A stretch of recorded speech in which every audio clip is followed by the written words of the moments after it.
Okay, so since all people who are already here agree that it's time to start, I'll start. So good morning.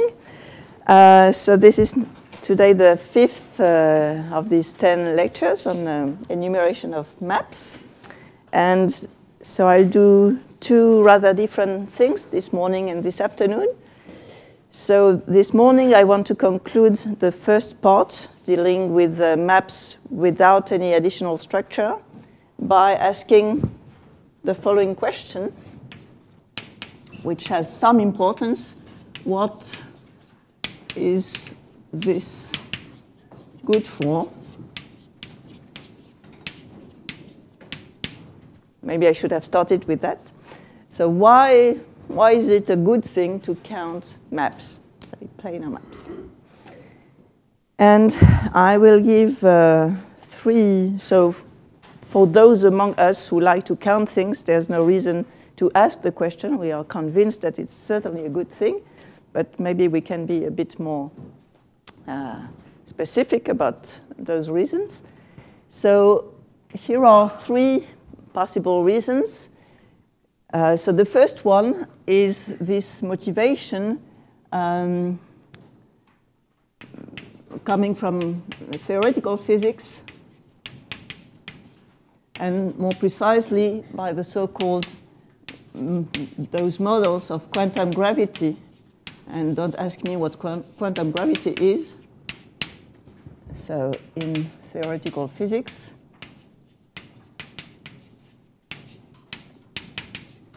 and the idea is that for decades, maps have been considered as a discrete model for what could be two-dimensional quantum gravity.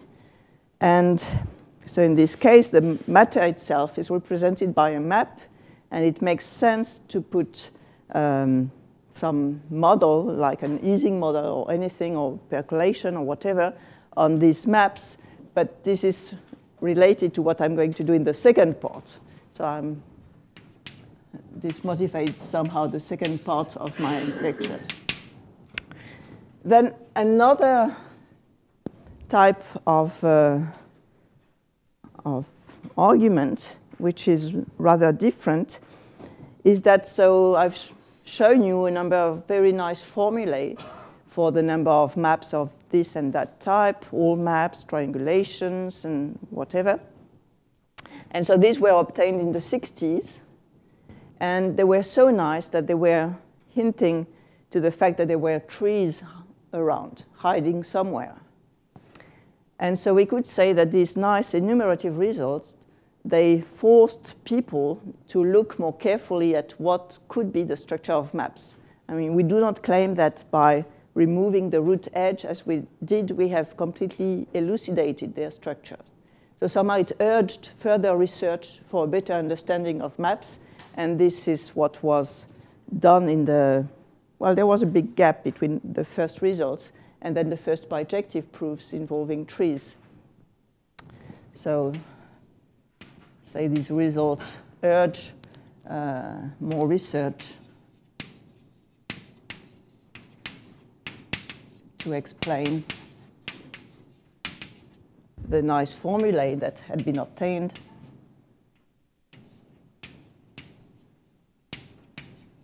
And this ended in a wealth of bijections, mostly with trees, and in higher genus with the one-face maps. And this has been a very, very active topic in the past now 20 years. And in turn, this has led to those probabilistic results on the limit of maps scaled by a certain factor. So from that, one moved to probability theory and to the study of the continuous limits of map.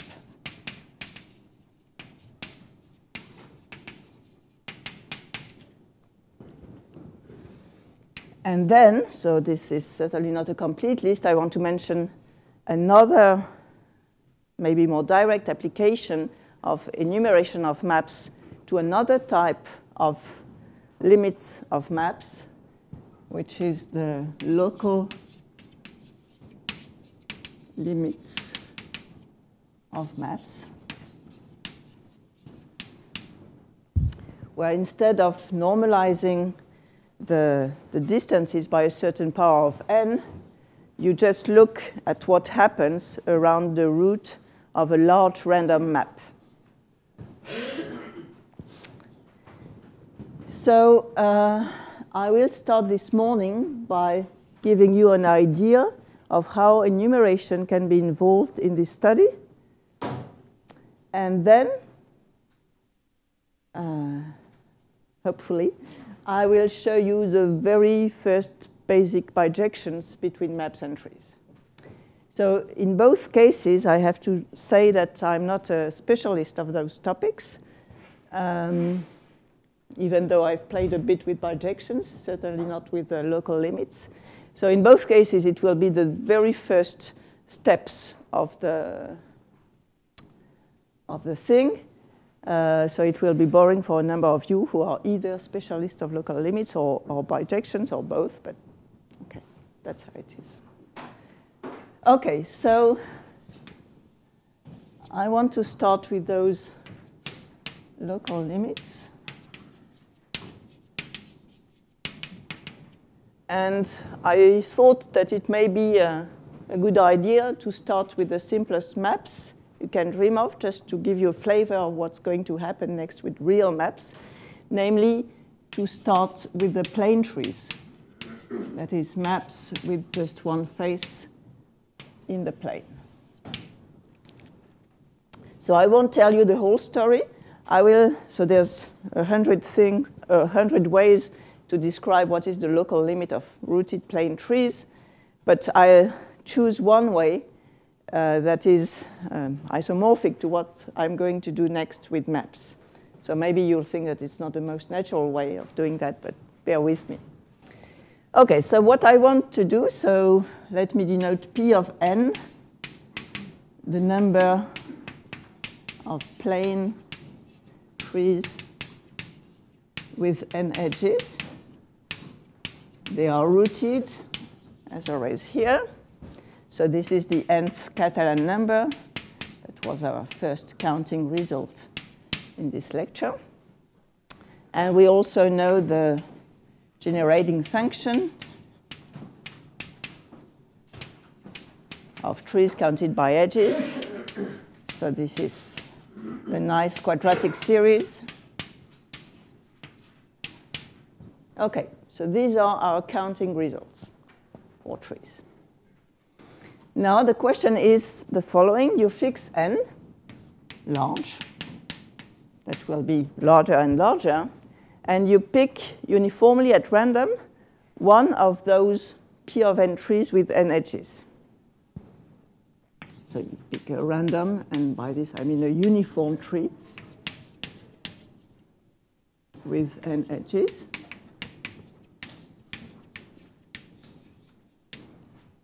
So maybe it looks like this.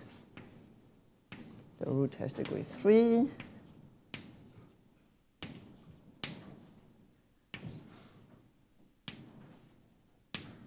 Okay, that's my tree. So it's always rooted at a corner, which I draw at the bottom. And then the idea is to fix some distance r and to look at the edges that are not too far from the root, that is in the neighborhood of the root, and more precisely, so say r is here 1, 2. And so we define, so this is the tree T, so Tn, and define the airball of our random tree as the subtree consisting of the edges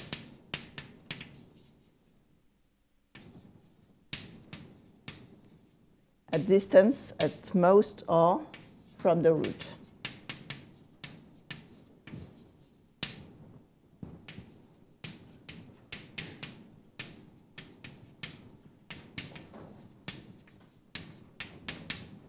Okay, so here R is 2, and so choose pink. So the 2 ball of this tree consists of these 6 edges. Okay? So that's the R neighborhood of the root, if you want.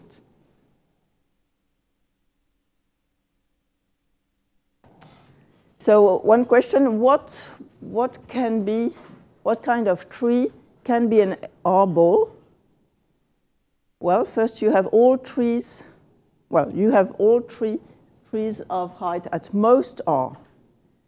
Because if you pick a small tree, it won't have reached height R. So an R ball is just any tree of height at most R. That's not for fixed. You said you fixed n, so if you fix n, yeah. So now, sorry. So R is more fixed than n. So n will go to infinity, while R will be really fixed to 2 or 3 or 10. So that's taken on all possible values of n. Okay, and so what is meant, or I think the main thing that is meant by the existence of a local limit is the following result.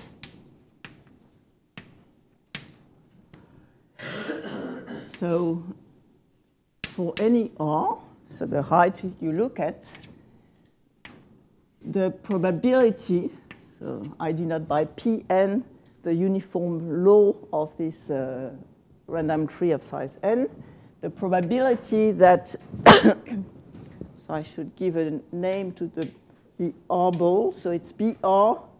In principle, I should add the n, but I have it here, so I drop it.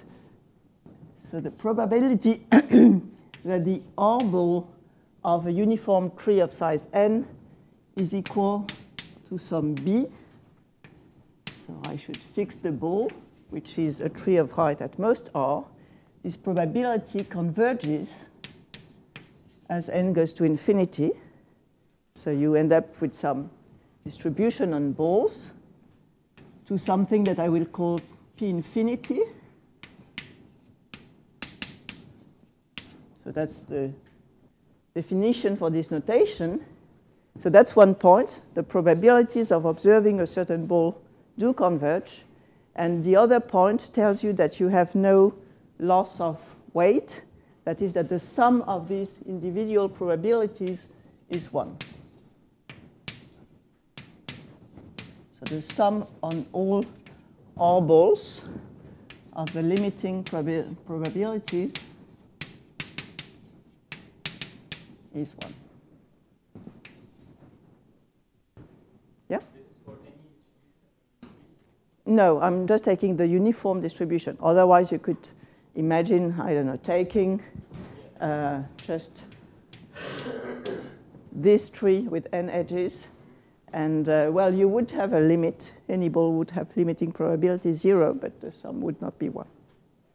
So you would have a loss of weight, loss of mass in this case.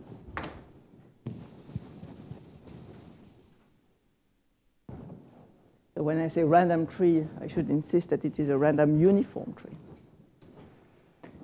Okay, so there's tons of ways of computing these limiting probabilities, which have a very simple expression, and then summing them to obtain this. But I'm going to choose one way, which maybe is not the most direct one, but will be what we'll do next for convergence of maps.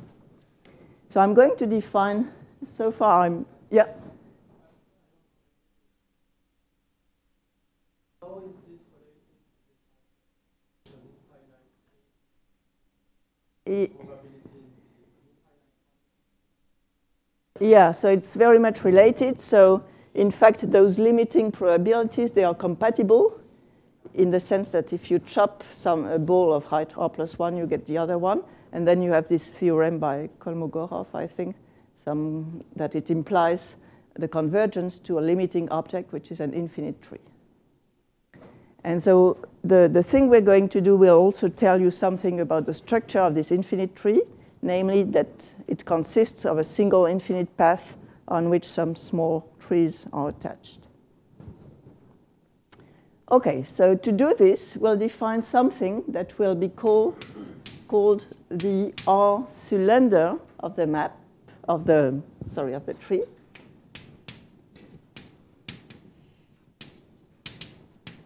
And at the moment, you won't see why it is a cylinder, but that will be the terminology for maps, and for maps, it will be graphically justified. So again, it's your random tree. So it's not always defined for a start.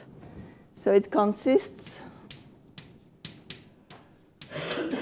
maybe I should start with a picture. So you have your tree, you have height R, with a number of leaves at height R.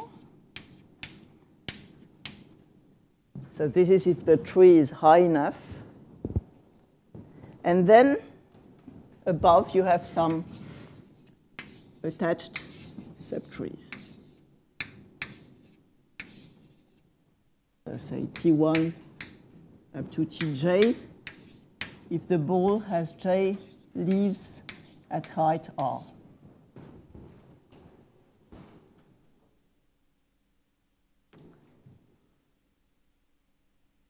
Okay, so you also have the case, by the way, if you look at the ball that doesn't reach height R, well, it's only the ball of itself, the R ball of itself. And so in particular, when n is larger than the number of edges in this ball, then this probability is 0. So the limit is 0, and the only balls that will be charged by this limiting probability are those that reach and have exactly height R. Okay, and so among these trees, it may be that one of them, say Ti, sorry. yeah. Ti is a tree? I don't get it. Yeah, so a tree is obtained by taking the R ball, and then on every leaf of height R, you have another tree, which is attached there. That's the typical structure of a tree having this R ball here. This is not clear? No, so you define like BR in two ways, like a subtree, Yeah. and like a collection of trees. No, it's just a subtree. It's just a subtree. Yeah. Why is it a collection? So it's random. It's a random tree. I understood that an R ball is the set of all trees of height less than the It's the subtrees consisting of edges. The possible R balls. So the last line is any tree of height. So any tree of height at most R can be or is the R ball of something. Ah, okay. Yeah. Very good. And then I don't see Ti. To me, it appears as a loop. So Oh, it's a tree, so it's just a schematic way of drawing. It's not a loop, yeah. Yeah, sometimes I draw trees like that, just to indicate that there's a root and something bushy above. Are there more questions? Okay. Okay, so imagine that maybe one of these trees that are attached at the top of the ball has strictly more edges than all others.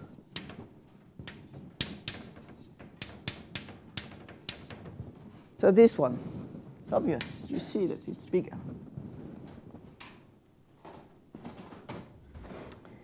Then I define the R cylinder of my tree as all edges except from those of Ti. Okay, so it consists of the the subtree, so the edges not in Ti.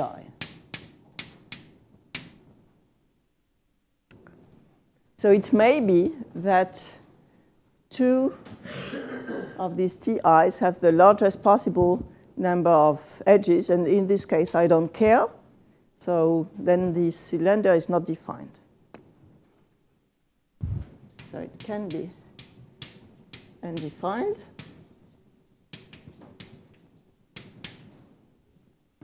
So this is a tree, a subtree of T.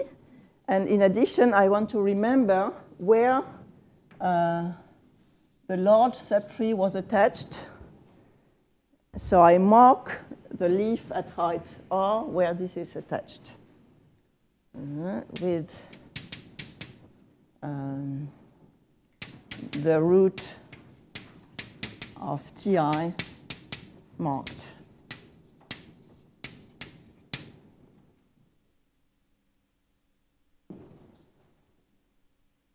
Okay, so maybe I use orange.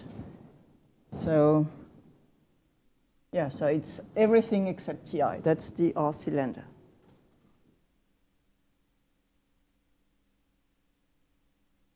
So now I ask the same question. What kind of tree can be the R cylinder of someone? We had asked this question for a ball, so what would be the answer? What would the answer be for cylinders?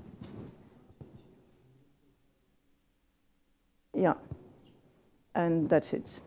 So any tree with a marked leaf at height R is the cylinder, the R cylinder of someone.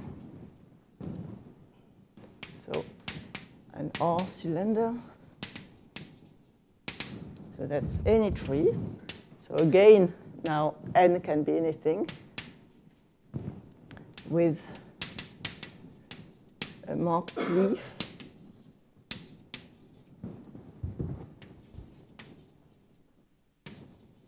at height R. Oui? Sorry?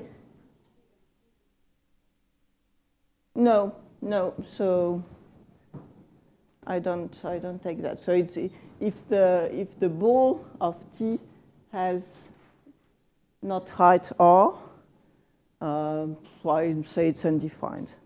So anyway, this will at the end have 0 probability. So maybe we could add it, but at the moment it's simpler really to have. That is, here I define an R cylinder. At the end, it will be something that has a positive probability at the end. Sorry? You have to say that the other leaves are smaller.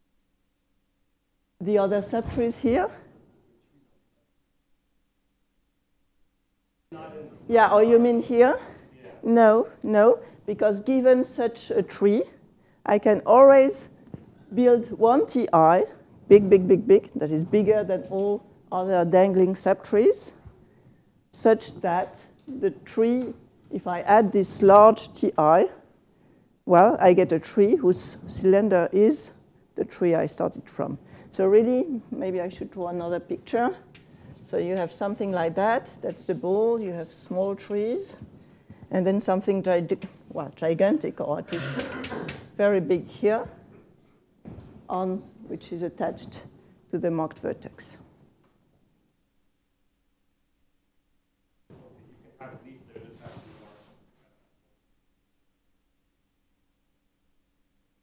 Yeah. An R cylinder in general is not connected. Sorry? An R cylinder in general is not connected. Oh, yes, it is. It's all the edges, nothing here. Including the DDR. Okay. Yeah. So I just drop, if I want the R cylinder of this tree, I just drop this. And it's a subtree of the tree I started from.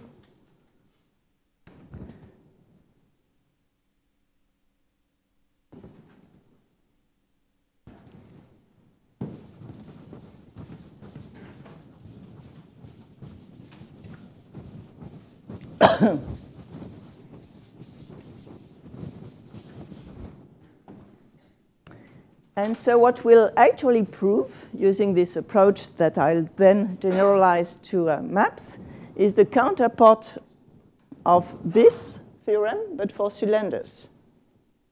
And in fact, it's more precise. And you can prove that it implies this result here. So what we want to prove can be stated in really the same terms. So for any R cylinder that is tree with a marked leaf at height R, so say C, I should give it a name, the R cylinder, it's denoted CR, and it should depend on N, but I tend to drop the N.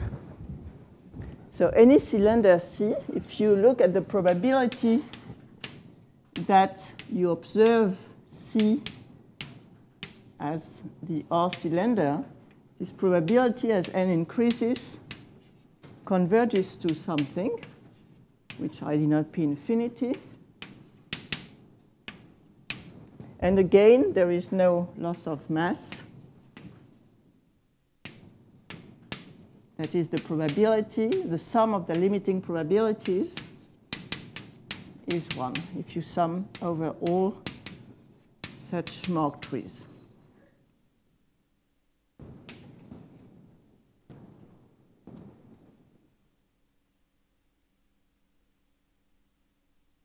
And this will be very easy to prove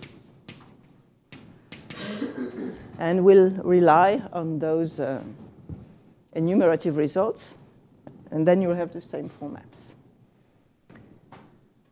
Okay, so first point, we fix our cylinder. It's a tree with a marked leaf at height R. And when N is large, we'd like to know what is the probability that it is the R cylinder of my random tree. So the probability to have C as the R cylinder. So while it's a ratio, the number of trees of size n, by size I mean the edge number, divided by that have this cylinder, divided by the total number of trees of size n. So at the denominator, I have P of n. What do I have at the numerator? That is, what is the number of trees with n edges, n being large, that have this cylinder C? That's Philippe. Provided n is large enough, Yeah. it's just a number of things you can grow out of the marked root. Yeah. Yeah. Okay, so how many are there?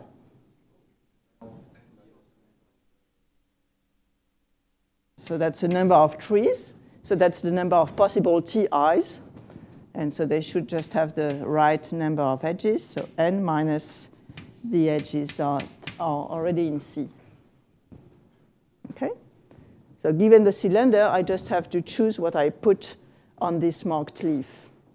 And provided n is large enough, this will be the largest subtree attached to the R ball. Is this okay?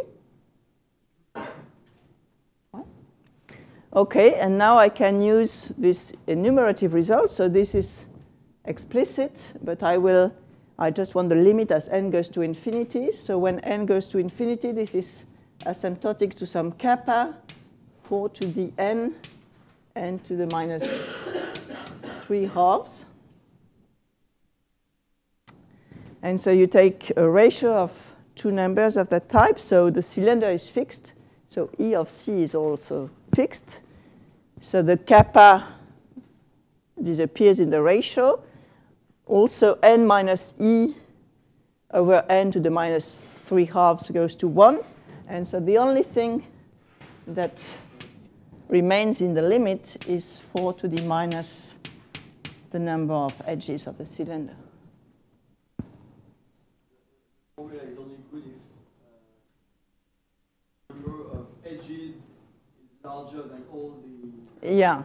So this n minus E of C should be larger than the number of edges of all TKs that are the trees attached to the other leaves of height R. But for n large enough, we don't care. Okay, so indeed, we have identified the limit of this individual probability. So this is my P infinity of C. And so that's the first point, proved. And the second, we want to sum these limiting probabilities, or we don't know yet that they are probabilities. We want to sum these contributions over all R cylinders. And this I want to keep. So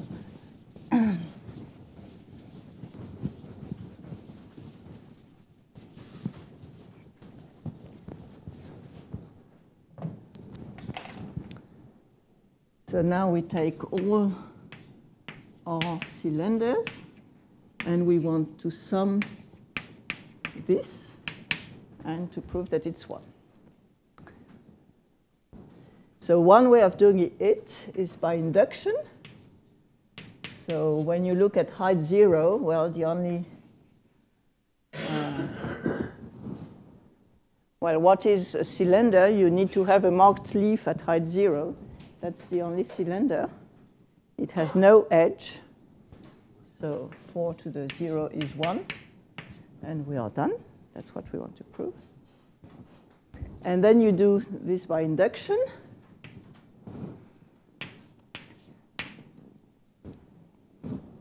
So you take a cylinder of an R cylinder. So I said at height R, you have one marked leaf. And then, so this leaf has a parent in the tree, which is at height R minus 1. And then, so this vertex will be now the marked leaf of some R minus 1 cylinder. And then what do you have? So you have some subtrees attached here. Then you go up to the root. And then you have in fact some big trees here. So this is my R cylinder. And so I observe here that it is obtained from an R minus 1 cylinder that I could draw in a different color. So remember, a cylinder is just something with a marked leaf at the correct height.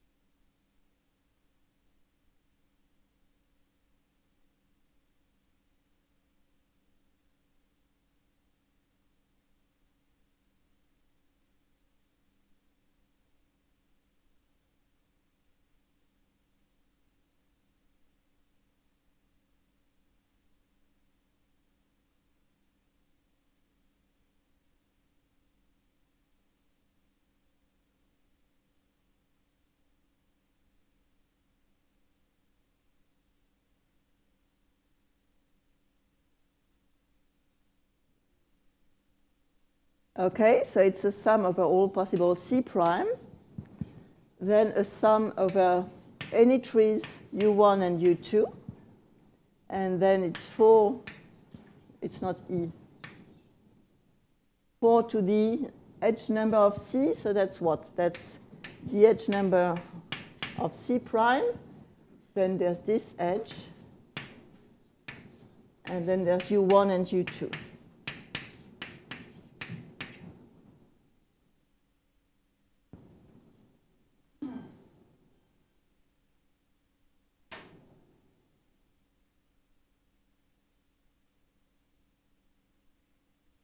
So maybe I could write here this generating function as a sum over all trees U of T to the edge number of U.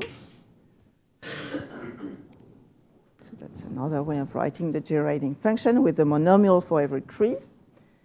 And so this sum now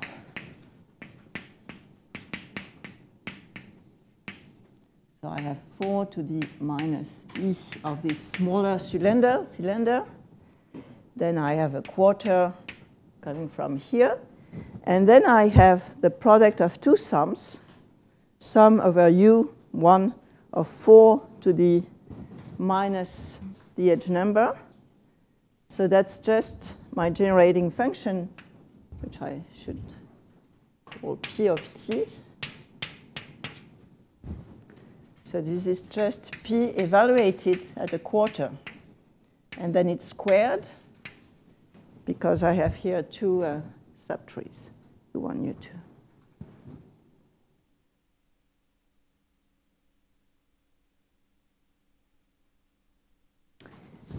Okay, so now what we observe is that P evaluated at a quarter, well, it's just 2.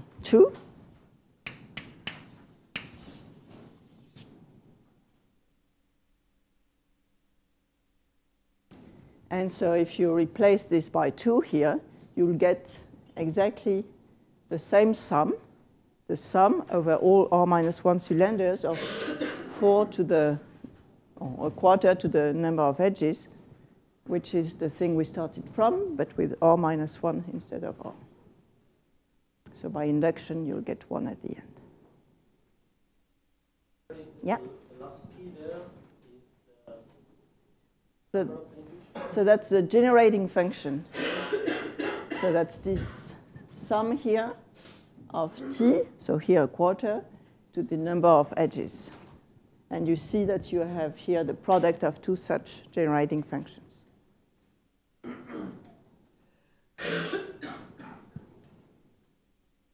Okay, so we've proved our theorem. And in well, there's one, so they are embedded, they are plain, as everything in this course. So there's a left one, a right one. So there could be 5 edges here. So that's the subtree to the right of this little edge, and the subtree to the left here.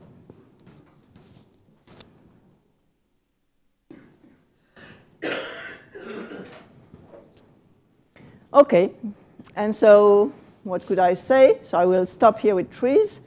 From that, you can, for instance, get back to the to compute these probabilities, but there's other ways of doing that. So for a bull, the probability of observing a bull will be say j 2 to the j minus 1, where j is the number of leaves at height r. So this you can, for instance, derive from that or compute directly, and you could also check that the sum of these probabilities is 1. But I don't want to go further with trees. I want to move to maps.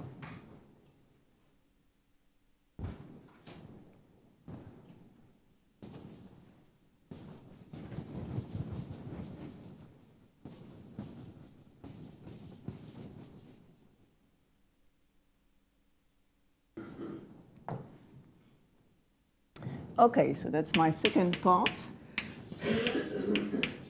So the local limit of, so I don't take random, just general maps, I take triangulations, which was historically, I think, the first example.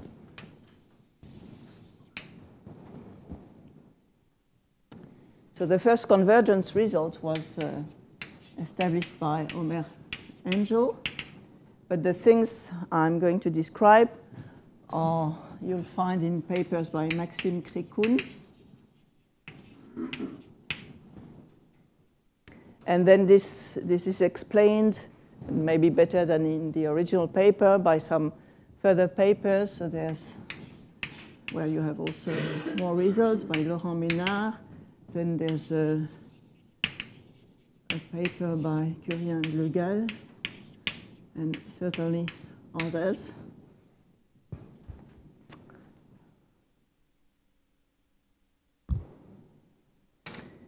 Okay, so what's the setting? So we want to take a triangulation of size n, so we need to clarify what we mean by size.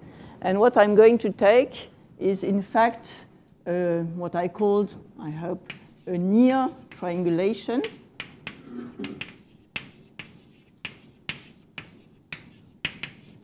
So you remember in our first lecture, we considered triangulations of a polygon.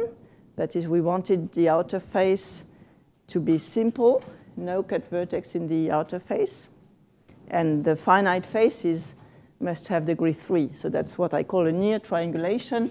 And I will take triangulation of a one-gon, that is a loop. So you have your loop, which is the root face. And then, OK, that could be 1. So the size, well, let's take n to be the number of inner vertices.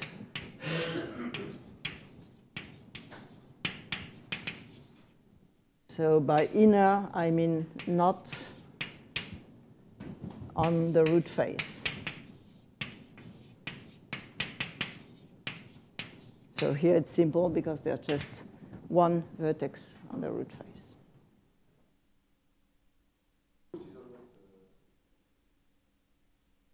Yeah, so that's there's only one way of rooting these things. Okay, and so from the first 2 lectures, or maybe also using the third one, we have obtained a complete solution of the problem of counting near triangulations, that is, triangulations of a polygon. So here are some of these results that will be the counterpart of what I wrote for trees formally. So if we denote by P of nk, the number of triangulations of a k-gon with n inner vertices. So we know everything. We know those numbers explicitly. We know their generating function.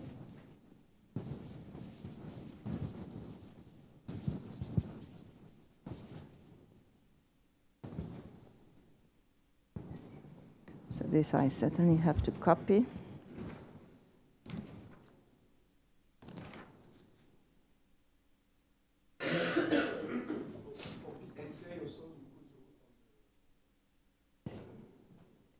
Yeah, so that's, yeah.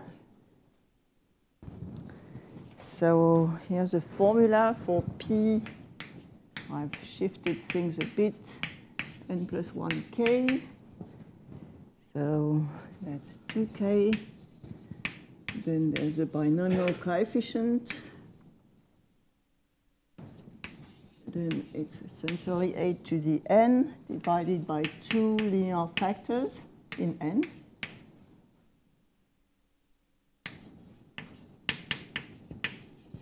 And then you have a tree-like, well, no, word-like term, 3n over 2 plus k,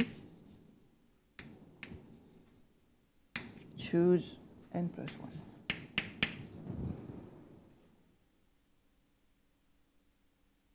And this will write asymptotically for k fixed. We'll need the following result, k fixed and n going to infinity. That is the size of the boundaries prescribed. So this is again some kappa, which depends on k, times some rho, the radius to the minus n. I don't remember what rho is, but there's no problem with that. And then there's an exponent, which is minus 5/2, when we had minus 3/2 for trees. And everything is explicit. Rho is explicit. Kappa k is explicit. And we also have results for the generating function. Maybe I won't write them in details because I don't want to go till the end of the calculation, but say I want to tell you that maybe I should call it W for vertices, for inner vertices. So the associated generating function, which is the sum of all these numbers, P and K, W to the number of vertices, Y to the degree of the root face, is known, explicit, and algebraic. Okay. So it has degree 6, but it can be parametrized simply. Okay.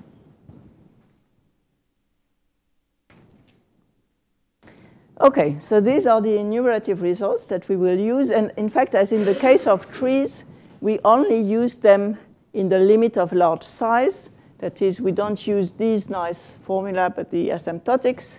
And similarly, the series will be evaluated at its radius of convergence in the size parameter. So you may remember that for trees, we just had to evaluate the generating functions of trees at a quarter. So here we will evaluate it at this rho, which is the radius of convergence in the size parameter. Okay, so now I want to do two things. I want to define the ball, the R ball of one such triangulation, and then the R cylinder.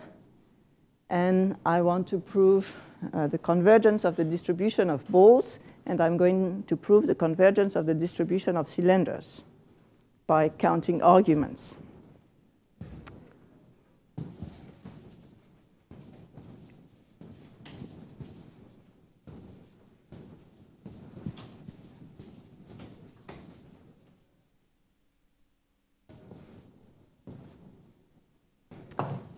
So as before, so the setting is that I take some n, and I take t, n, to be a uniform random triangulation of the one gun with n inner vertices.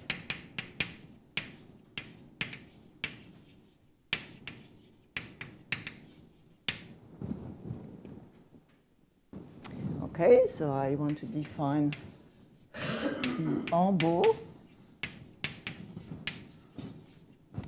of one of these triangulations, say of some t. So what does it consist of? So consists,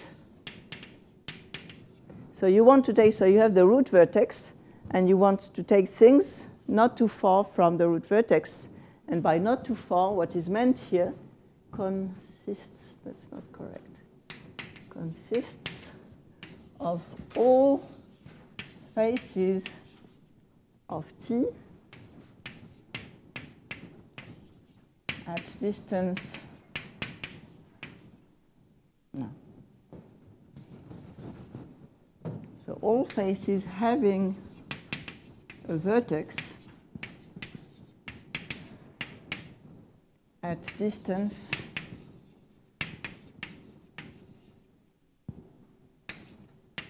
less than r of the root vertex.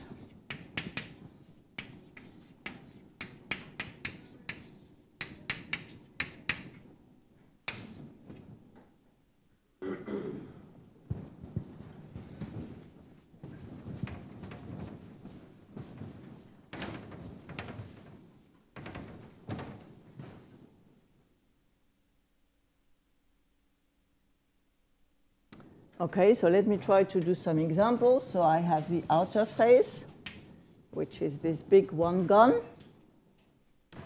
And inside I have maybe something like that. And then I need, I don't know, what am I going to do?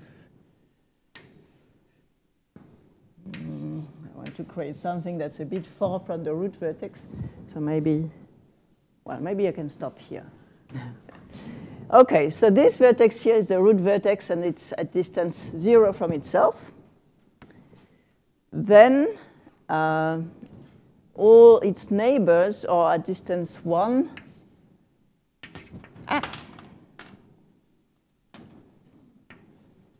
So that's these 3 vertices.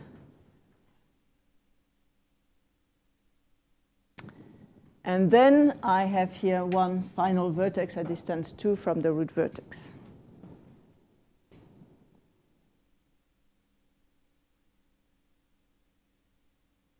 Okay, so I want to find the one ball of this. And this is disappointing. It's everything, so I should make this bigger.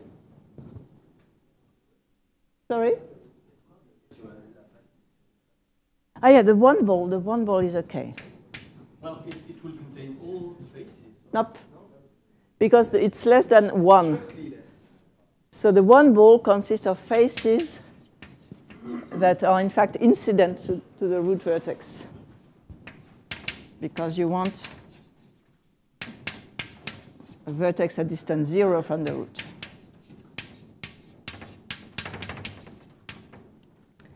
Okay, so you certainly have the root face.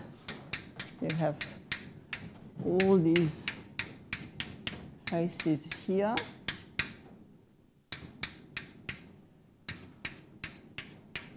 But you have this hole here, which happens to be a triangle, but will not be a triangle always. I think that pink is always better.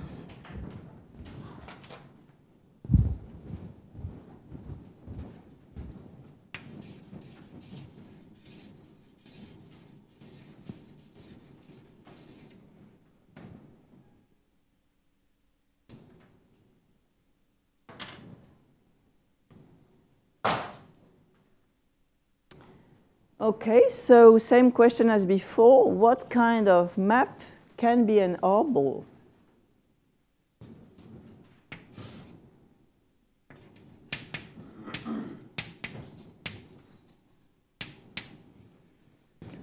Any number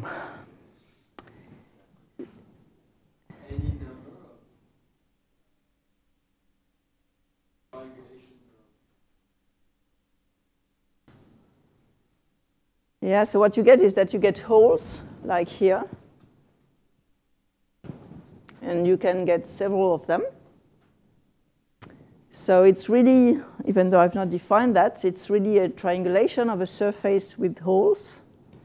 So you can consider those holes as marked faces, if you want, of some arbitrary degree. So here it's a triangulation, but it need not be a triangulation. So what is it? So you have a map. Okay, so far so good. So the root face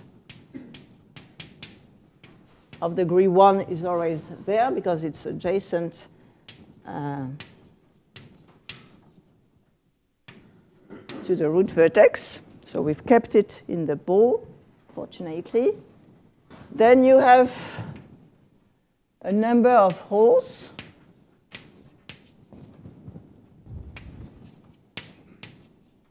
Say j of them by analogy to what we had, the notation we had in the case of trees, where we had j leaves at height k. So these holes, you can look at marked faces with a simple boundary. And then there's a condition, namely that all vertices on the boundary of the holes, they are precisely at distance r from the root. So such that the vertices on the boundary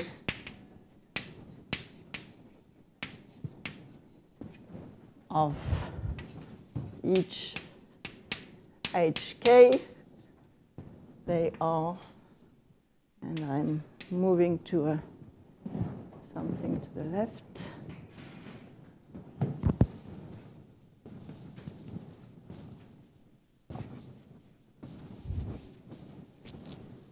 Ouch.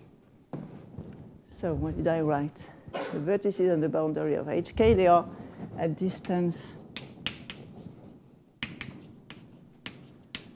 r from the root. By this I mean from the root vertex.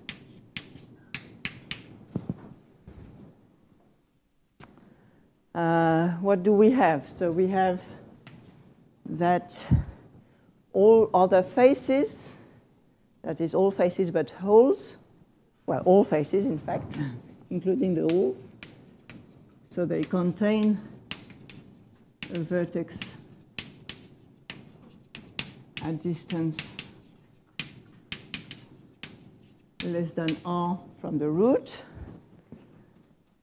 And is that all? I think so.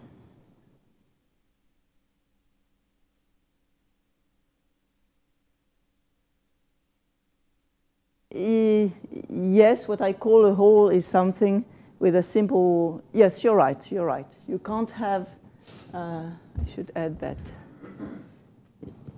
You can't have, say, a hole here with something dangling inside, because then, so this one has distance r, and you can't see how you would, here all distances are larger than r. I don't remember who asked the question. Yeah, so this, all these points are at distances larger than r from the root. So you can't have this. You can't have any distance more than r in your. Yeah. So that the one you're drawing would have inside the hole. So that was the whole map. Oh wait, yeah.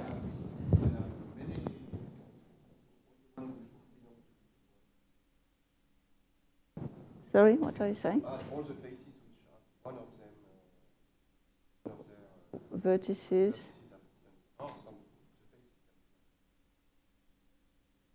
We started from triangles. So the only large faces, possibly large, are the holes.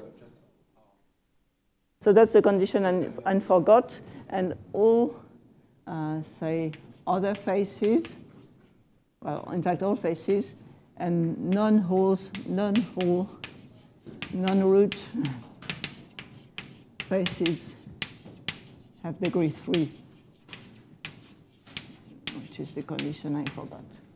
So you really have a triangulation with one special face of degree 1, which is the root face, and several special faces, which are simple, which can have arbitrary degrees and are the holes of the thing. Can you have holes on both sides? No. So the holes, they can, maybe I'm going to recycle this. So how do the holes look like? So that's a hole. So they can touch by one vertex. You can have a tree-like structure. But if you had, say, two holes sharing an edge, well, why, in the first place, would you have added this edge? Because we're just taking faces. So there's no reason why you would have this in your picture. And similarly, you cannot have two holes here and there touching by two vertices. So they really have a tree-like structure. OK, so that's an R ball. And now we need to, so local convergence means, in particular, the same theorem as before. So for any R ball B, the probability that in size n you observe, so that's the same notation as before, you observe this R ball converges as n grows to some limiting probability, and there's no loss of mass. That is the sum of the limits is 1 when you sum over all possible R balls.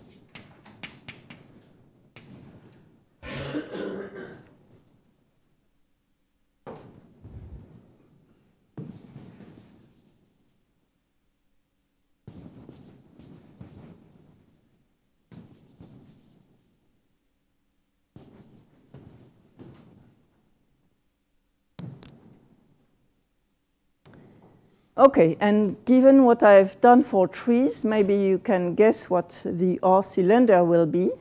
if you take one of these triangulations of a one gun, so say this one, this is the R ball with vertices at distance R on the holes, on the boundary of the holes. So what could be the R cylinder? Yeah. Okay, so that's my next definition. The R cylinder of my triangulation is obtained. So this will be an informal way of saying things. So by, so should I fill the holes or so say by removing faces? I don't know how to say that.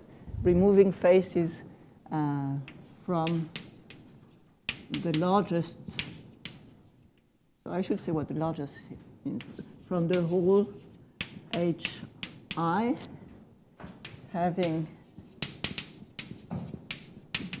the largest number of inner vertices, since I decided that this was my parameter.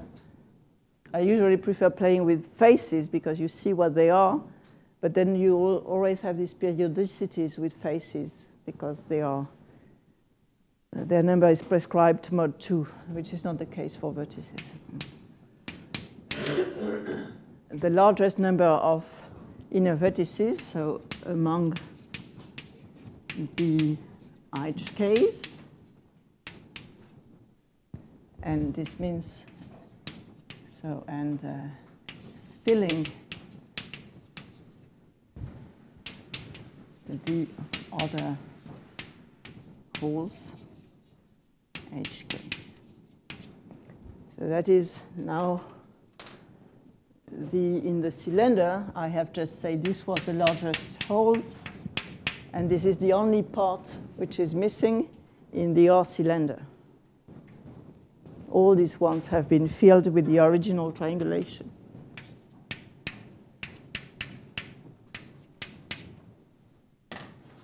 Before the R cylinder was filled 3. Yes. Now our R cylinder could be not a triangulation. Yeah, well, it is a triangulation with one special face. It would be our new. So it's, in fact, it's a triangulation of a cylinder, so that's somehow the next question. What can be an R cylinder?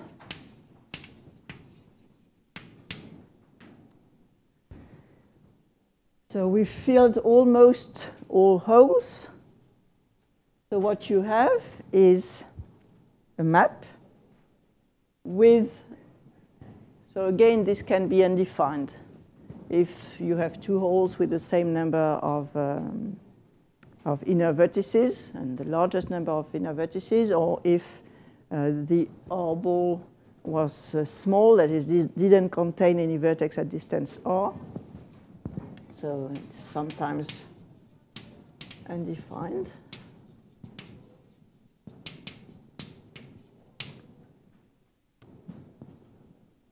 Okay, so this is, so it's a map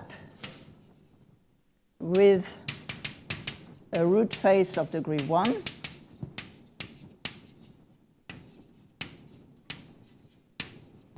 You have a hole that is a marked face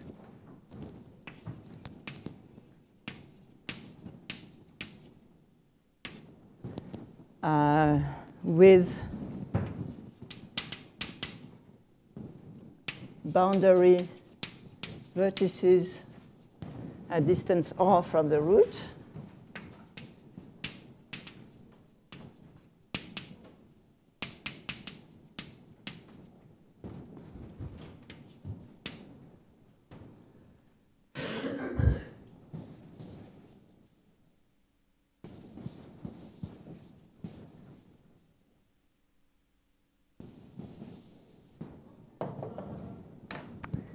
So all other faces have degree 3. So that's our original triangles. And there's one more condition which comes from this condition on balls. So you remember that in the ball, in the R ball, we wanted every face, except the holes, to have a vertex at distance less than R to the root.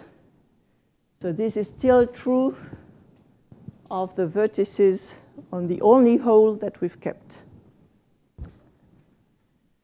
So the final condition is that every edge on the boundary of the hole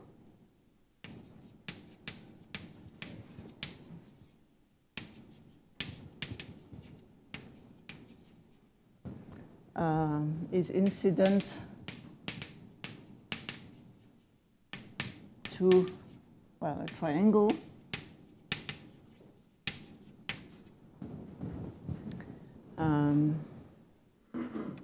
with a vertex at distance less than R, and in fact a distance R minus 1 from the root.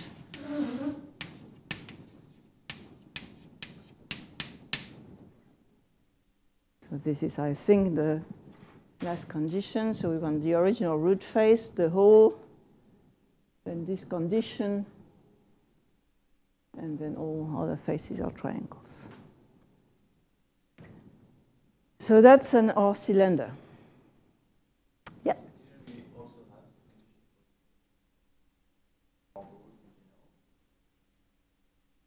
Yes, we had this condition, but now we filled all holes. So that was this condition here. All faces, all non-hole, non-root faces contain a vertex at distance less than R. And this is not true of the, so that's the non-hole faces. Yes, we had that. So what we don't want, okay, so I'll get back to this. Maybe I want to explain the cylinder terminology now. So far, we've drawn maps. We've drawn the outer face as the face of degree 1. And then we had this large hole, H. Are there questions? All right. You're in good hands. And so we are going to draw them now differently. Remember, we are on the sphere. So we're going to draw the small face of degree 1 somewhere in the middle of the map. And the hole, which is likely to be bigger, which will now be the outer face.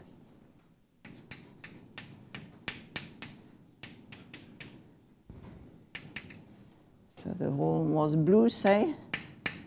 So this has become the outer face. So with all vertices at distance R from the root. And so what we don't want to have would be a face like that. So this would fulfill all conditions except the one that every face or every edge of the boundary must have a vertex at distance R minus 1. So this is forbidden.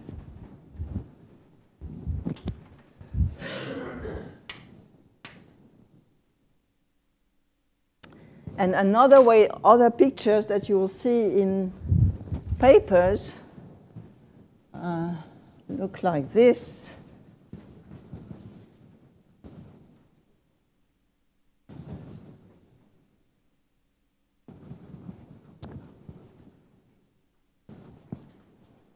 So people make a three-dimensional picture of those triangulations with the root face somewhere at the bottom, and then the hole somewhere at the top, and you have a surface here. Oops, this goes here. And so this is where the terminology cylinder comes from. So you could look at this surface, which is, if you take out the root face and the hole, which is already taken out, you have really a surface that is a cylinder carrying a triangulation. So this is really a cylinder.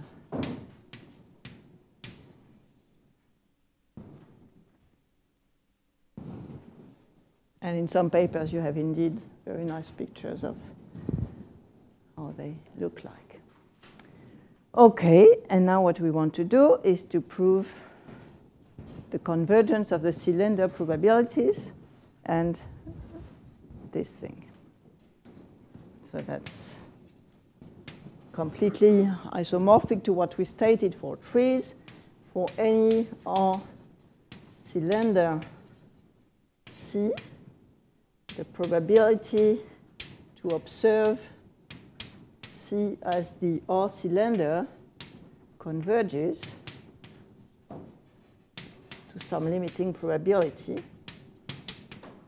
limiting value, and the sum over all possible R cylinders of these limiting probabilities is 1.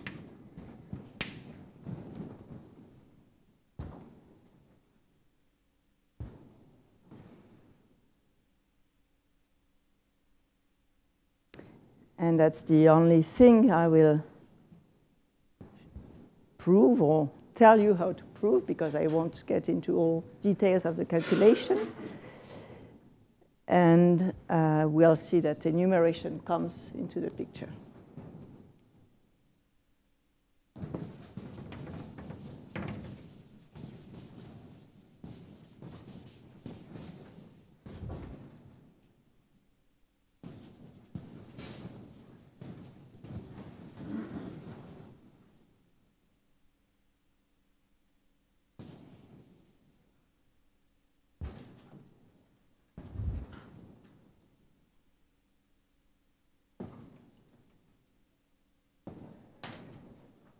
OK, so let's try to prove this.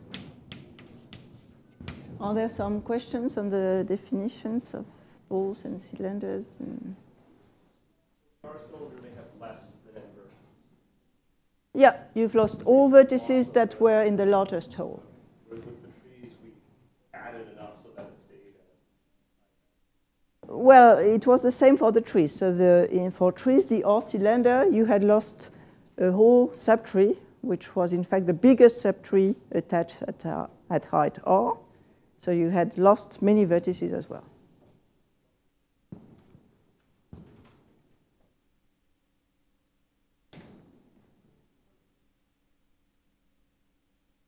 You don't define the cylinder. So in particular, where's my probability? Yeah, so here this assumes, this means that the R cylinder is defined and coincides with C. So in particular, for n fixed, these probabilities here, they do not sum to 1. You're missing. What should be 0? Yeah, so the probability, as n grows, the probability that the cylinder is not defined would tend to 0. OK, so let's take C and our cylinder. And we want to compute or to express the probability that we observe C.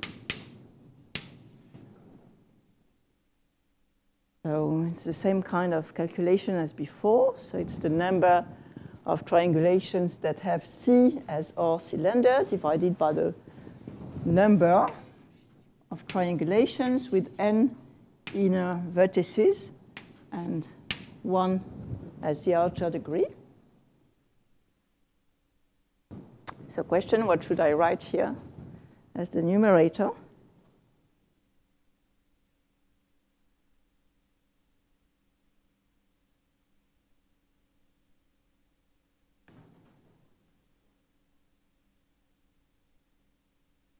So I have the cylinder.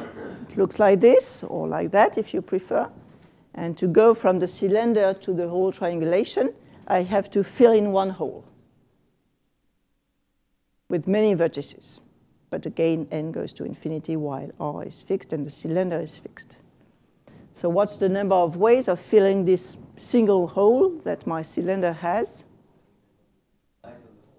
It depends on the size, that is on the size of the boundary of the hole. So let's call it K.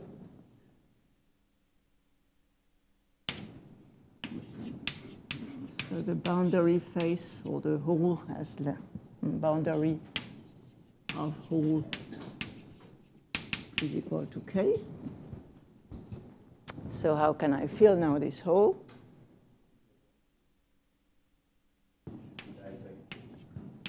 Sorry?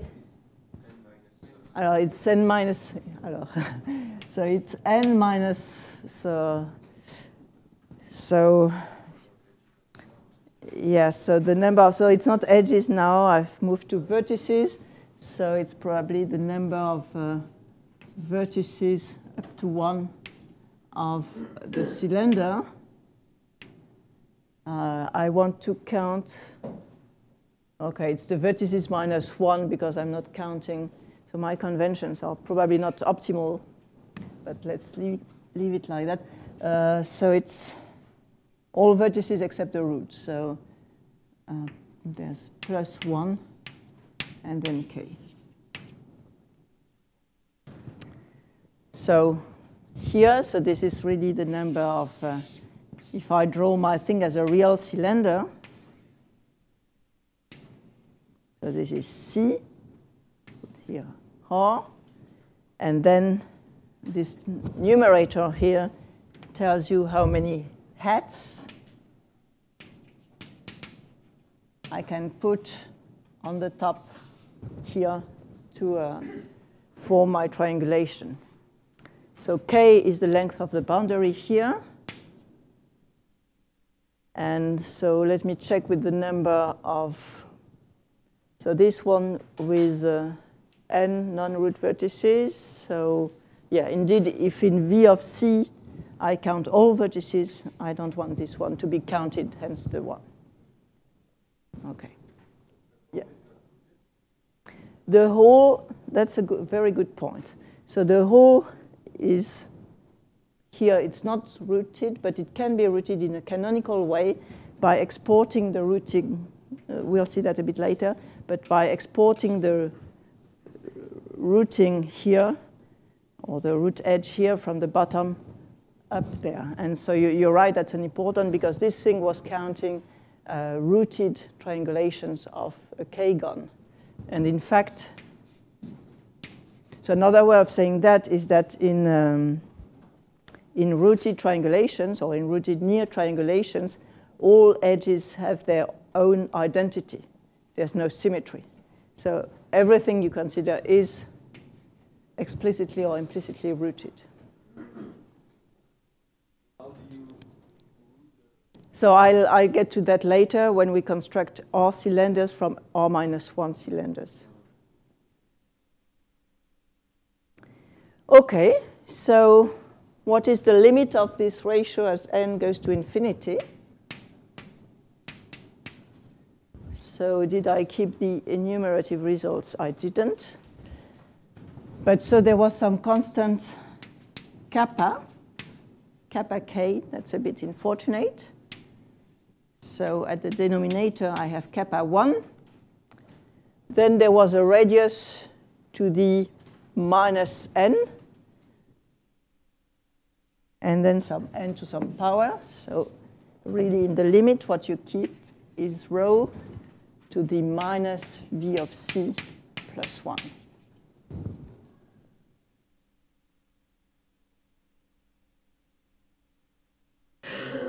Sorry? V of c minus 1? The sign is rho to the minus 1. It's the radius, you're right.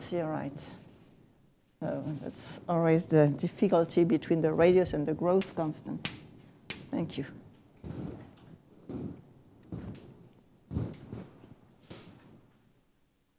Okay, so we've proved the convergence of these individual probabilities of observing a given cylinder. And now we need to prove, and we'll do that again by induction on R, that the sum of these limiting probabilities is 1. And this is again where enumeration will come into the picture. And what we'll need is the value of the generating functions evaluated at the radius. So I won't do the calculation entirely, but I want to show you what Krikun called, I think, the skeleton decomposition, which tells you how to construct an R cylinder from an R-1 cylinder.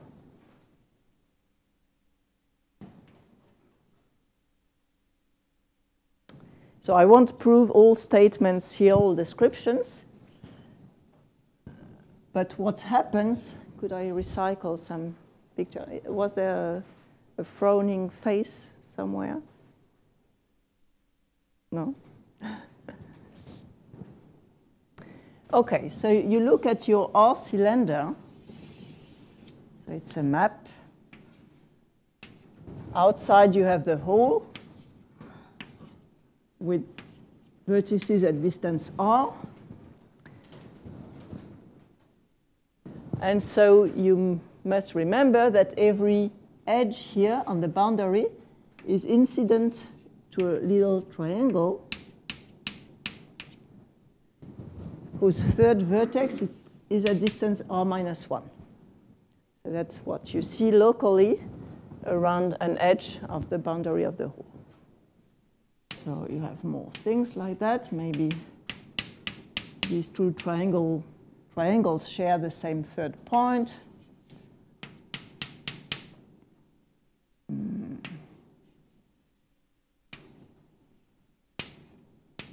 And maybe here you have 3 triangles sharing the same third point.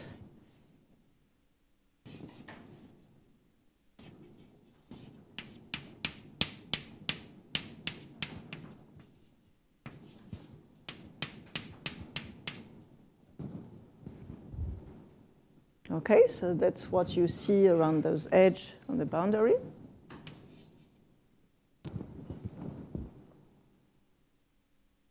And in fact, so we would like to see somewhere, yeah? Would there be something between two triangles? Yes, there is something. So, I mean, between... Here, you mean? So here there can be many faces. Not there, but between the edges, you have 2 triangles. Yeah. 2 consecutive triangles. Yeah. On the boundary of the hole. Yeah. And you draw an edge between them. Yeah, you're right. I could have one case where they share indeed their third vertex. That's very true. Thank you. But you have something to fill in here. Sorry? How about the case the third vertex Is in the boundary? No, you want to have a third vertex at distance R-1, so this can't happen. And in fact, so I'm not going to prove this in details, but what happens is that, so you want to find somewhere an R-1 cylinder, and in fact, so these you can find, I should maybe explain this in more detail. Here you have an R-1 cylinder, then you have all these triangles, and here you have things, I should dash them in another way, that you must fill with a triangulation with a boundary. So again, and here too. I'm not proving this completely. So if you want to prove it carefully, really what happens, and to understand why you have here an R-1 cylinder, you have to start from your R cylinder C to define its J ball for any J ranging from 1 to R. Okay, so this is defined for any map, also a map with a boundary, so this will be okay. And then you define the J cylinder of C as obtained by filling all holes of the J ball except the one that contains the outer face. So there's a fully rigorous way of doing that, but I don't want to get so much into the details. I want just to show you this recursive structure of cylinders. So what this picture is telling you is that an R cylinder is obtained by taking an R-1 cylinder, splitting its boundary in little pieces.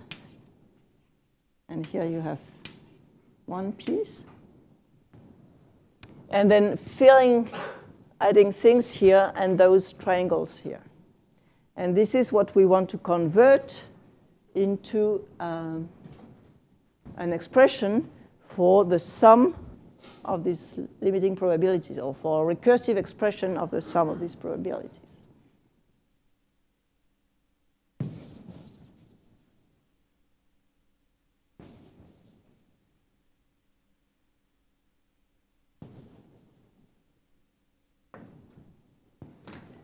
Okay, so let's try to do that.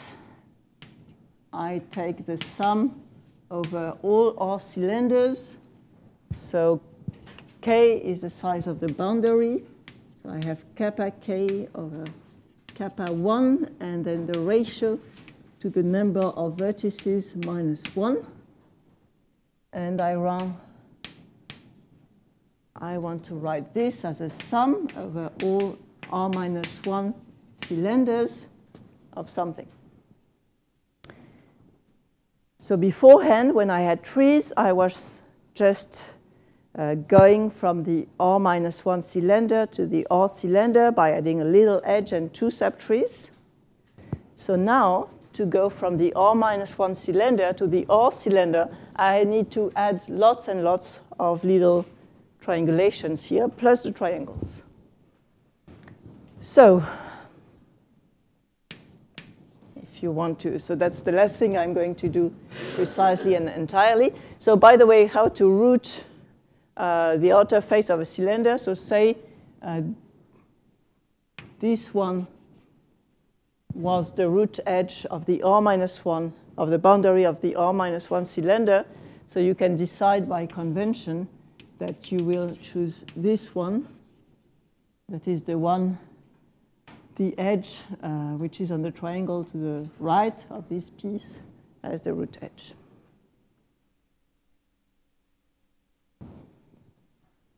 Okay, so what do you need to choose? So first, this C prime, say, has boundary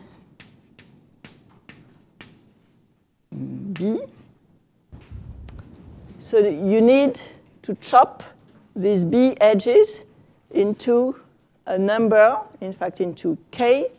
So this one has outer face of the grid K, into K pieces.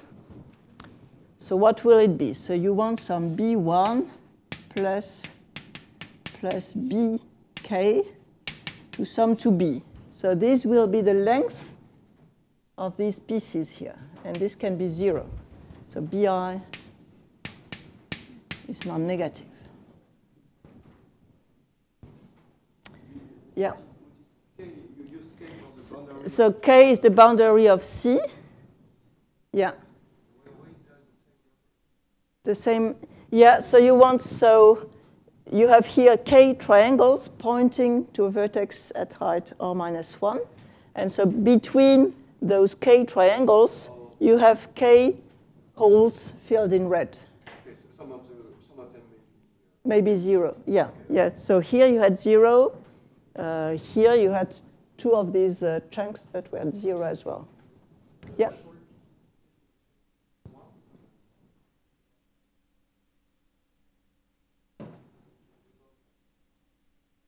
So there will be something to do for the root, but you really have, since you have K white triangles here, you have also, it's cyclic, so you have k red pieces as well, not k plus 1.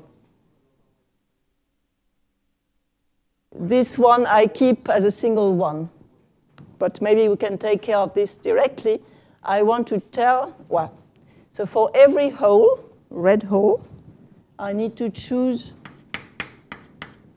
a triangulation. So I need,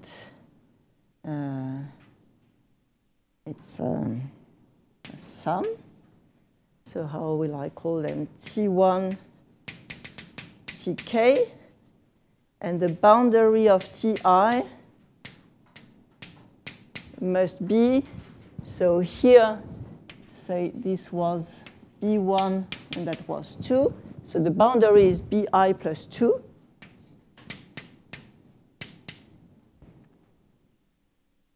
So now what I'm doing is that I'm filling the red holes, each with one triangulation of the right outer degree. So then will come the... so here I'm, in fact, also summing over k. So this k depends on c. So I have the kappa k over kappa 1. And then I have rho to the number of vertices of this thing. So it's not, we are not done yet, because, how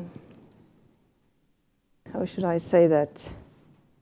So here, we've taken a rooted triangulation, but we should also say where in these B1 edges, where is the root?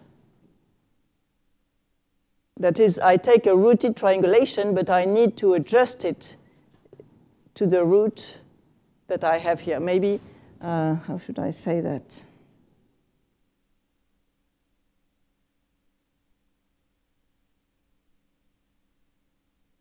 So for any hole that doesn't contain the root, I say that the rooted triangulation is canonically rooted here. But here, in fact, it doesn't suffice because I need to explain how it is rotated. I realize I'm not being very clear with that, but you need here to choose, there's a factor B1. Yeah, and in fact, since you choose where the root is, if B1 were 0, you get no contribution. Okay, and then in terms of vertices, so how many vertices do I have? So I certainly have the vertices of the R-1 cylinder. So they were, so say minus the root vertex, which was never counted. And then I have all these k vertices around.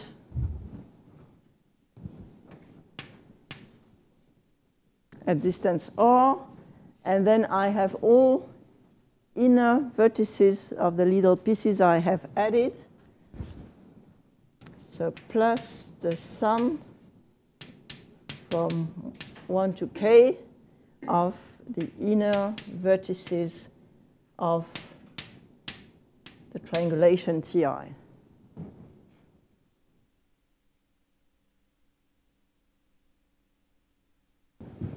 Okay, so that's how you go from R-1 to R in terms of cylinders. And now we can play with our generating functions.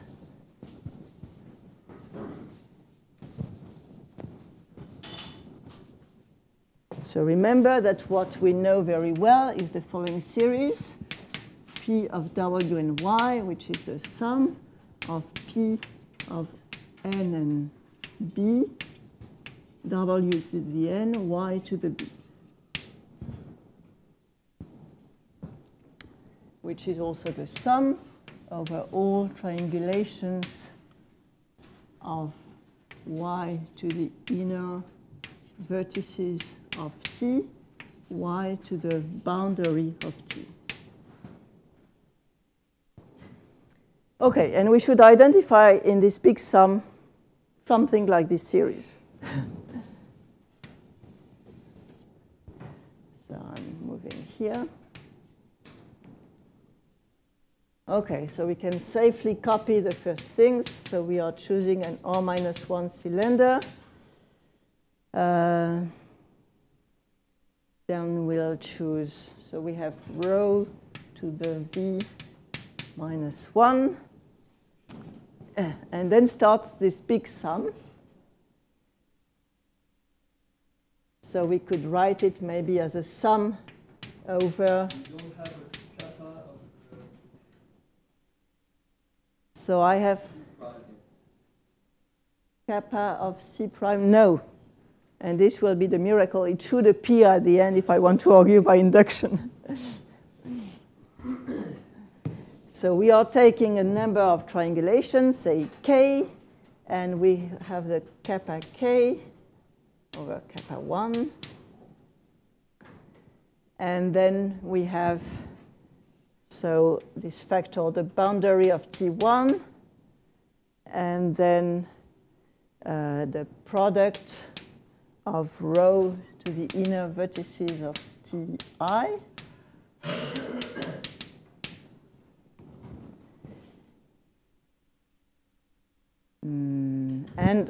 And I want the condition that the sum of the boundaries of the Ti is the boundary of C prime.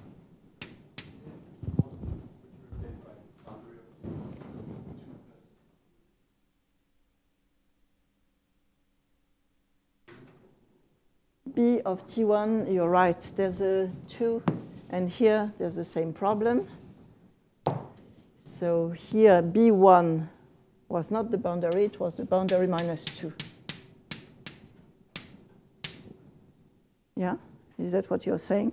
And here I have the same problem, the sum of the boundaries is 2k plus b. More mistakes? More questions? Okay, so we are nearly there. We are nearly there, Philippe. So we are choosing. Sorry? Sorry? Yes, you're right. So each of these has to be at least 2. Which is a problem because here we have boundaries of size 1. We also have the 1 gons here. So we won't get the full generating function. Thank you. OK. But still, we are nearly there.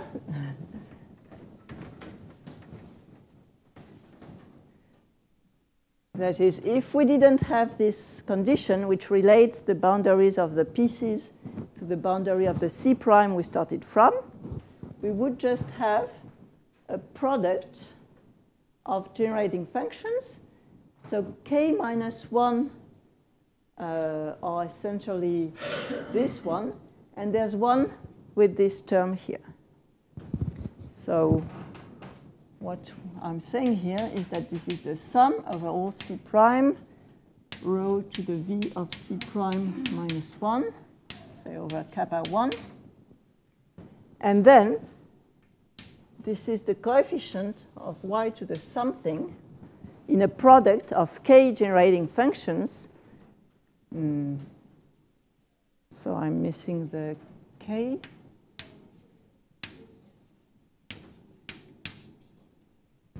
So for any k, I'm taking k generating functions. So 1 corresponding to T1 is the sum over T1, say, which is a triangulation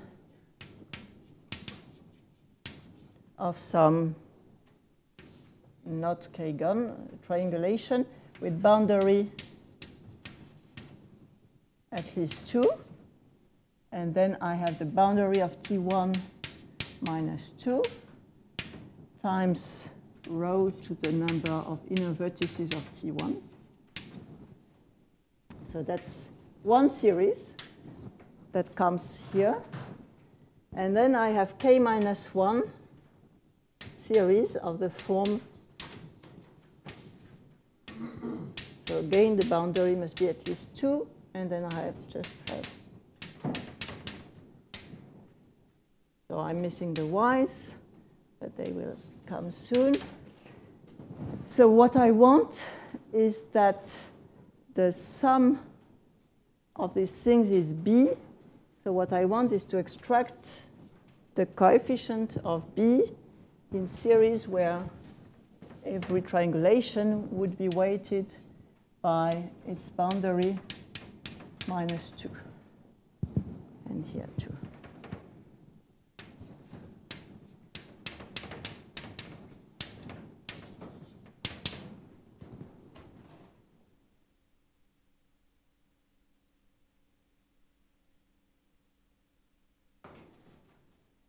Okay, so again, I have 2 types of series because of this special face containing the root. So that's for the special face, or the special red part. And here I have k minus 1 times something that's essentially the generating function of triangulations of a polygon, except that I don't want the outer face to be just 1.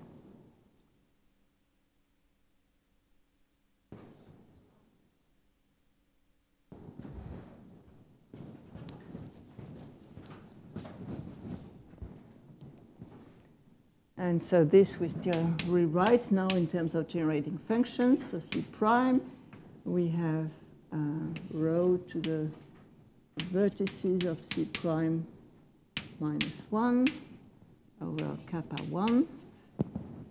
And then we have the coefficient. So B is the boundary of C prime. And we want to extract the coefficient of YB into. So this thing, it's almost this generating function, except that I don't want the part which I had denoted P1. So you may remember that we had PD of Ty to the D, where PD counts triangulations of outer degree D. So here we essentially have P minus P1, except for the minus 2 here. So we have P of rho y minus y P1 of rho divided by y squared, and this is the power k minus 1. And the other one is roughly the derivative of this, and I guess there's a factor of y.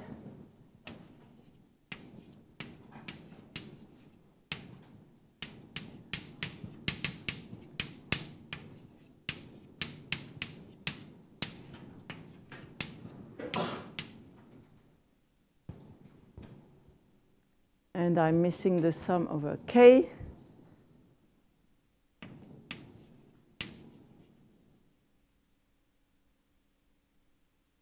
And kappa k. Thank you. Good students.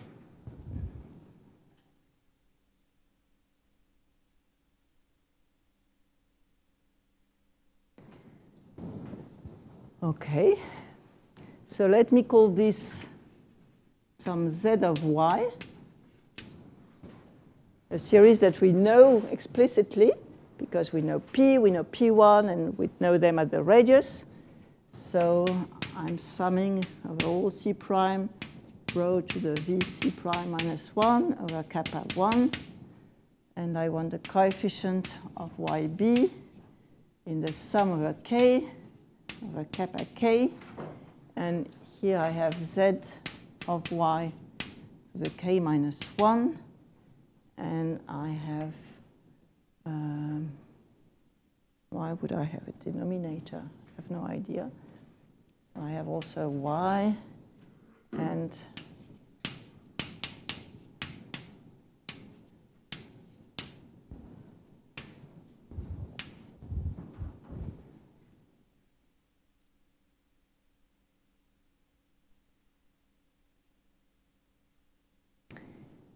Okay, so I'm taking some z that I know explicitly. I'm taking kappa k that I also know explicitly. That was the constant in front of my asymptotics. I know this derivative, and I compute this series in y, which ends up being something extremely simple.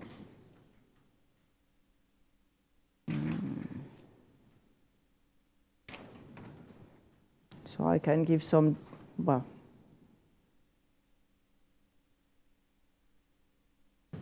so at the end, this thing, if I'm not mistaken, will be simply some constant, which may be this one, times y over 1 minus 12y to the 3/2. So when I tell you it's explicit, it's really explicit. That's this whole sum. So the generating function of this, so essentially you have here sum over k of kappa k z to the k, the generating function of the kappa k's, which is itself some simple quadratic series. So you're evaluating this at z, which is the critical value of the generating function, and you get something as simple as that. And when you extract the coefficient of yb in that, you get kappa b.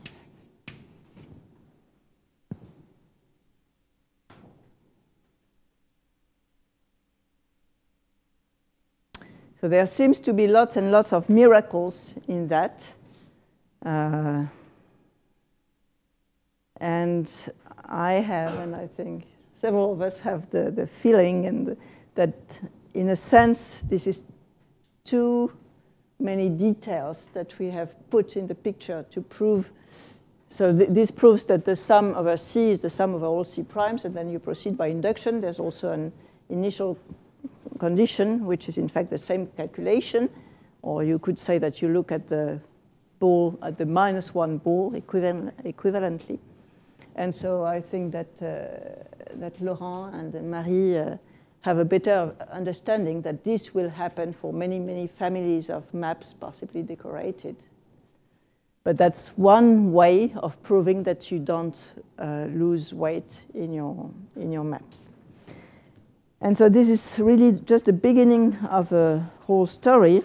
And I just want to mention some other results on this limit of maps that have been proved using enumeration, so this kind of arguments.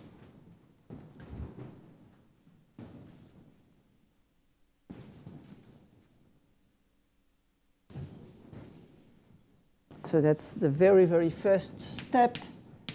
But these counting techniques have been applied to prove, to study, among others, so first by Krikun. So you have your random triangulation, you have its R cylinder with a certain boundary. So this can be proved used to prove that the boundary of the R cylinder scales like R squared. So once you've proved, well, maybe I'm skipping some steps here. So we've proved that the distribution of cylinders converges. From that, you can prove that the distribution of balls converges, and in fact, that a typical random triangulation will be some cylinder, and then indeed a very, very huge piece.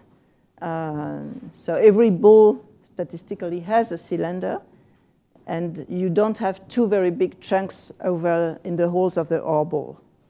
So in other words, so there is a limiting triangulation of infinite size, which is one-ended.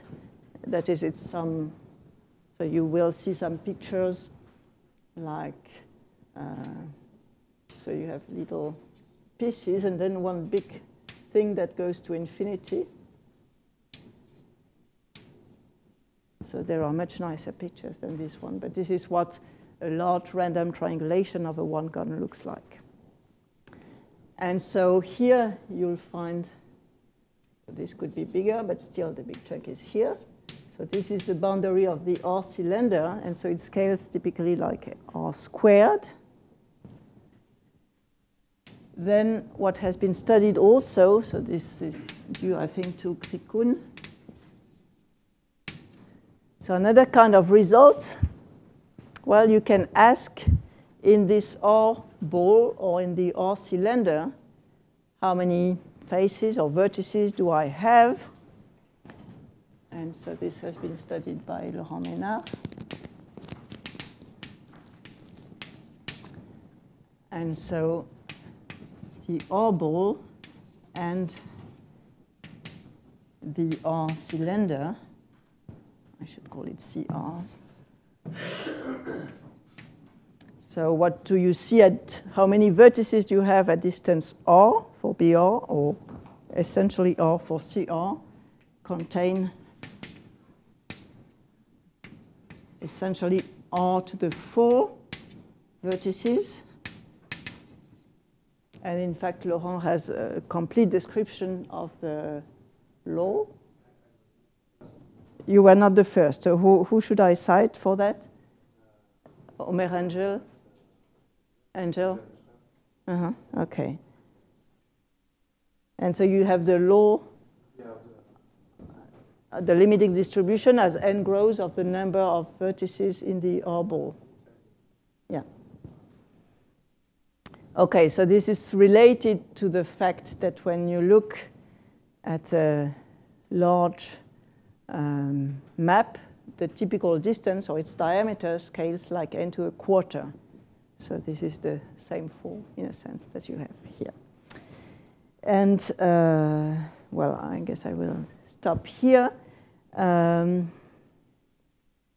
so this is just the beginning of the story, and I'm sorry because we didn't have time to relax with the bijection, but I'll mention maybe one this afternoon before we move to the second part of these lectures. And if you have questions, I'm happy to answer them.